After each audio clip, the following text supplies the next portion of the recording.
Hey, Walking Dead fans, remember where we left off? Things were looking pretty bleak. The world had gone to hell in a handbasket, overrun by flesh-eating monsters.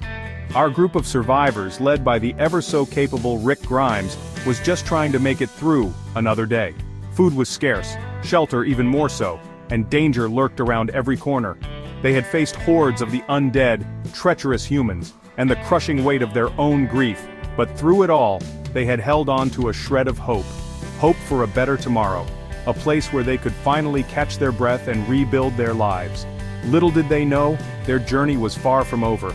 In fact, it was about to take a very dark turn. Enter Woodbury, a seemingly idyllic town with walls strong enough to keep the walkers at bay. Led by the charismatic but deeply disturbed governor, Woodbury offered our weary travelers a glimmer of hope. Finally, a chance to rest, to heal, to feel safe again. But something felt off. There was an undercurrent of unease, a sense that things weren't quite as they seemed. The governor, with his charming smile and promises of security, hid a dark secret. A secret that would soon rear its ugly head and threaten to destroy everything Rick and his group held dear. Let's talk about the governor. This guy was bad news from the get-go. He ran Woodbury with an iron fist, demanding absolute loyalty and crushing any dissent. He put on a good show, but beneath the surface lurked a monster. He was a man consumed by paranoia, driven by a need for power and control. And he would stop at nothing to protect what he believed was rightfully his. Remember his creepy room of severed walker heads? Yeah, that was our first clue that this guy was seriously messed up. He was a master manipulator, playing on people's fears and insecurities to get what he wanted. And what he wanted was Rick's group, their resources, and their will broken. The governor's reign of terror pushed Rick to his limit. We saw a side of him we'd never seen before. The weight of leadership, the constant threat of danger, and the horrors he had witnessed took their toll. He became withdrawn, haunted by nightmares, his grip on sanity slipping. He was a man on the verge of a breakdown. The governor's cruelty, especially towards Glenn and Maggie, forced Rick to confront his own inner darkness. He realized that sometimes, survival meant making impossible choices. Choices that went against his very nature.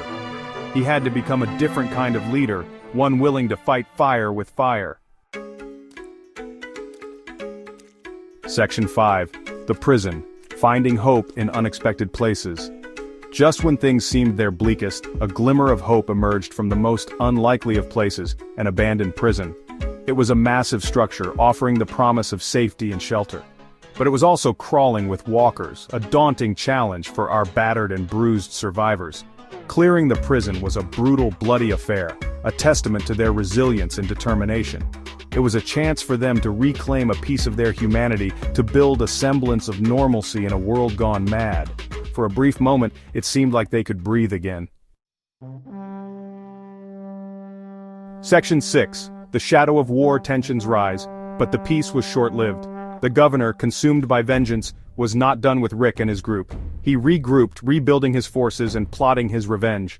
The specter of war loomed large, casting a long shadow over the fragile peace they had found. The tension was palpable, the air thick with anticipation and dread. Both sides prepared for the inevitable confrontation, gathering weapons and fortifying their positions. It was a powder keg waiting to explode.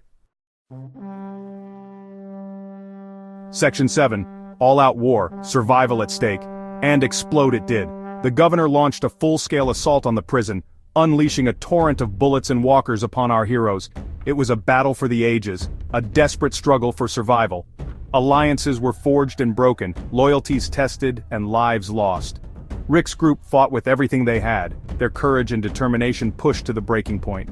It was a brutal, bloody affair, a testament to the savagery that humanity was capable of. Section 8. Scars of Battle, the Physical and Emotional Toll. The war with the governor left its mark on everyone. The prison, once a symbol of hope, lay in ruins. Many lives were lost, leaving gaping wounds in the hearts of those who survived. The victory, if you could even call it that, felt hollow. Rick, his spirit broken by the horrors he had witnessed and the choices he had been forced to make, was a shell of his former self. He questioned his leadership, his sanity, his very humanity. The scars of battle ran deep, both physical and emotional. Section 9, What Lies Ahead, An Uncertain Future. Volume 7 of The Walking Dead left us reeling. The survivors were scattered, their future uncertain. The world they knew was gone, replaced by a brutal, unforgiving wasteland where danger lurked around every corner. They had stared death in the face and emerged victorious, but at what cost? What lay ahead for Rick and his group? Would they find a new haven, a place to finally rest and rebuild? Or would they be forever haunted by the ghosts of their past, doomed to wander the wasteland in search of peace that always seemed to elude them? Only time would tell. But one thing was certain, the journey was far from over,